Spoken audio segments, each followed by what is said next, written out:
alamin. Bismillahirrahmanirrahim. Kita lanjutkan urang lajengkeun di kesempatan minggu yang lalu.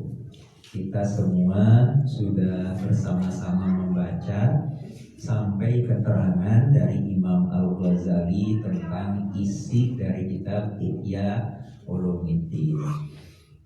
Yang mana isinya itu dibagi menjadi 4 rubu. Yang pertama rubu ibadat, yang kedua rubu adat, yang ketiga rubu muhlikat, yang keempat rubu menunjian. Kemudian juga Imam Ghazali menjelaskan yang akan dibahas pada rubu ibadat itu apa saja gitu.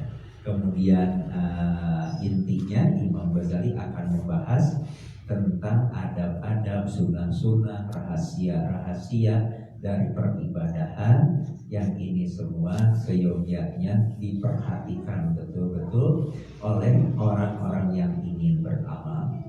Bahkan Imam Ghazali menyampaikannya bal la yakunu min ulama'il akhirah man la yattali'u alaihi, bahwa tidak ada seorang pun dari ulama akhirat yang tidak memperhatikan masalah-masalah ini. Walaupun wa aktaru dzalika mimma umila fi fanil fiqhiyah, tapi kebanyakan masalah itu bukan masalah yang dibahas pada ilmu fikih. Jadi ada tambahan karena setidaknya kita juga selain ilmu fikih perlu memperhatikan ilmu tauhid, perlu memperhatikan juga ilmu tasawuf. Kemudian pada rubu adat Imam Ghazali menyampaikan Imam Ghazali akan membahas tentang rahasia-rahasia amal perbuatan manusia keseharian, baik itu urusan makan, urusan menikah, urusan pergaulan, dan yang lain-lainnya. Yang mana kata Imam Ghazali itu mimma la yastaghni anhu mutadayyinun, bahwa orang yang beragama itu seyogyanya tidak mengabaikannya. Ini perlu betul untuk orang yang beragama dalam kehidupan kesehariannya. Kemudian juga dalam rubu muhlikat Imam Al-Ghazali akan membahas tentang akhlak-akhlak yang tercela.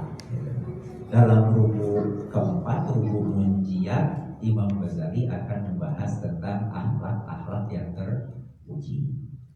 Nah, yang itu semua kata Imam Ghazali itu akan disertai dengan dalil-dalilnya, baik itu dalil yang nakli, dalil yang syar'i dari ayat Al-Quran, dari hadis-hadis, dari sunnah Rasul, dari akar pendapat para sahabat, pendapat para ulama salaf, demikian pula dari dalil-dalil akli, dalil-dalil akal. Kita lanjutkan bahwa Imam Ghazali menyampaikan walaqad sannafa sareng bener-bener nyata tos ngarang saha an-nasu jalmi-jalmi, banyak para ulama yang telah membuat karangan fi ba'di hadhil ma'ani, pada sebagian makna-makna ini, kutuban, berbagai macam kitab. Jadi Imam Ghazali menyampaikan bahwa apa yang akan dibahas oleh Imam Al-Ghazali di dalam kitab Ihya ini sebagiannya itu memang sudah dibahas oleh para ulama-ulama yang lain.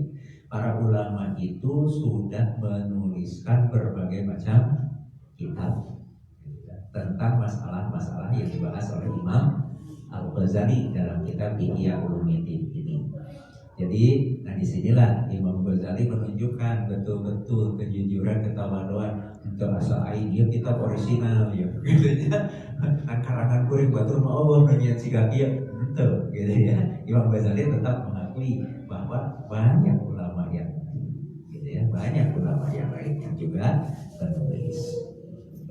Walakin, tapi kata Imam Ghazali yatamayazu, nabedaan naon hada kitabu ieu kitab anha ti itu kutu kitab karya Imam Al-Ghazali. Ihya Ulumuddin ini kata Imam Ghazali akan berbeda dari karya-karya ulama yang lain, kitab-kitab karya ulama yang lain. Bi khomsati umurin, dengan 5 masalah. Nah di sini. Jadi Imam Al-Ghazali menunjukkan bahwa Ihya Ulumuddin ini memiliki 5 perbedaan dengan kitab-kitab karya ulama yang lain. Mana al-awwal ari nu kahiji haluma eta mukakeun perkara aqaduhu aqadu anu tos nyanggeun anas bukan ieu perkara bakas kuma sareng mukakeun perkara ajmalu anu tos ngajmalkeun para anas gitu ya karena perkara. Jadi yang pertama itu Imam Ghazali akan membuka menguraikan apa-apa yang oleh ulama yang lain ditulis secara garis besarnya saja. Jadi dipaparkan dengan lebih rinci. Gitu ya. Jadi akan ditulis di dalam Ihya Ulumuddin. Ini yang pertama. Jadi kalau kita melihat ini tadi yang pertama perbedaan Ihya dengan yang lain itu apa? Tadi merincikan, gitu ya. Merincikan yang ulama lain menulisnya secara garis besar saja.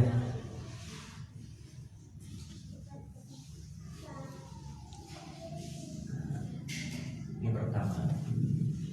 Jadi kita akan bertemu. Nanti kalau ulama yang lain misalkan sholat itu harus ikhlas, gitu ya. Nah, ikhlas garis besarnya saja. Ikhlas itu kumaha, gitu ya. Bagaimana orang mencapai ikhlas? Apa sebab-sebab orang bisa jadi ikhlas? Apa penyakit yang menghalangi orang dari ikhlas? Bahas, ya. Oleh Imam Al-Ghazali lebih rinci. Atani yang kedua, tartibuma eta nyusun ke perkara badalu anu tos misahkeun para ulama itu anas itu dan karena ia perkara wanad muma farroquhu sareng nyusun anu tos dipisah. Jadi mungkin ada ulama yang lain menulis dalam sebuah kitab itu terpisah-pisah gitu. Nah yang terpisah-pisah ini oleh Imam Al-Ghazali disusunkan gitu ya. Disusunkan gitu. Dirapihkan susunannya. Yang mungkin terpisah-pisah dibahasnya karena diambil pada bab ini sepotong, dalam bab ini sepotong, dalam bab ini sepotong, tapi masih saling keterkaitan, dikumpulkan, dirapihkan susunan pembahasannya. Ini yang kedua, menyusun yang terpisah.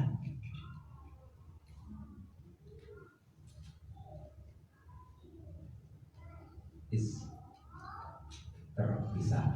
Ya. Ini yang kedua, berbeda.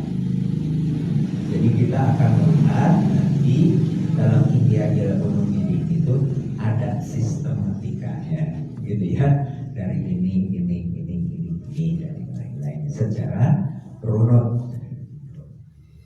Kemudian at-talisu ari anu katiluna ijazuma tawaluhu ngaringkas anu ku ulama yang lain ditulis dengan panjang Al-Dabtuma Qarruhu dan memeriksa, mengoreksi, menetapkan apa yang juga telah dibahas, ditetapkan oleh para ulama yang juga menulis kitab-kitab yang lain.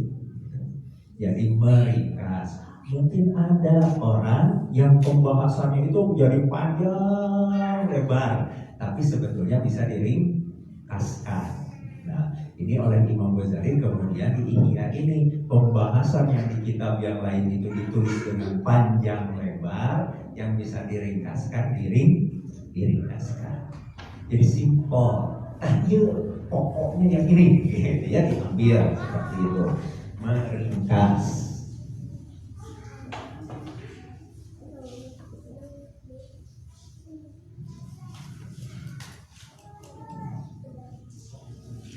Kemudian ar-rabi'u yang keempat, halfuma karraruhu, eta mije anu diulang-ulang. Batu karraruhu. Jadi di Ihya ini akan sedapat mungkin menghindari pengulangan pembahasan. Yang ulama yang lain dalam kitabnya menulis secara berulang-ulang, gitu ya. Oleh Imam Ghazali dibuang pengulangannya, gitu ya. Jadi secara sedikit mungkin terjadi pengulangan pembahasan. Gitu. Ini juga berkaitan dengan apa? Berkaitan dengan ringkas nanti. Agar menjadi ringkas itu seperti apa? Yaitu bahasan-bahasan yang diulang-ulang itu tidak harus kemudian diulang-ulang kembali, toswe dicekakkan dalam satu kali pembahasan. Apa tadi membuat perulangan.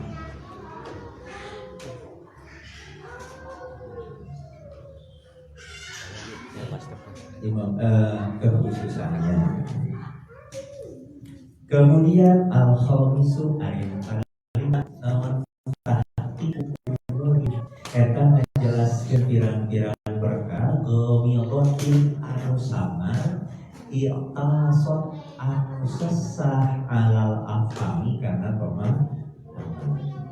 Jadi Imam Al-Ghazali yang kelima dalam Ihya Ulumuddin ini akan menjelaskan masalah-masalah yang samar yang sulit untuk dipahami.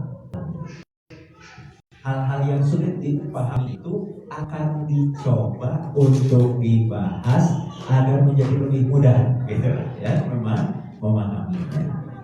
Kemudian juga hal-hal yang samar yang mungkin menimbulkan salah paham akan dijelaskan agar tidak timbul salah paham. Nah, ini yang kelima. Ini kita lihat menjelaskan yang sama dan yang sama, yang sulit dipahami.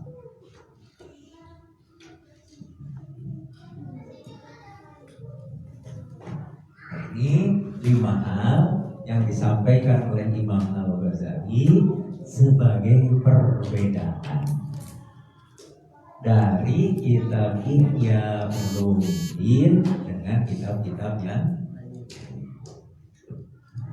Imam Ghazali masih melanjutkan bahasannya, menjelaskan hal-hal yang samar yang sulit dipaham. Lam yuta'arad laha fil kutubi aslan, yang tidak ditunjukkan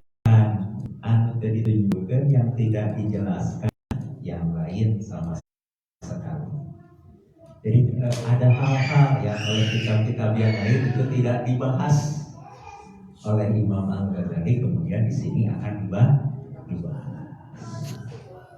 Idil kullu karena alisa wa intawarodu barisanaos menempuh alaman hajin wahidi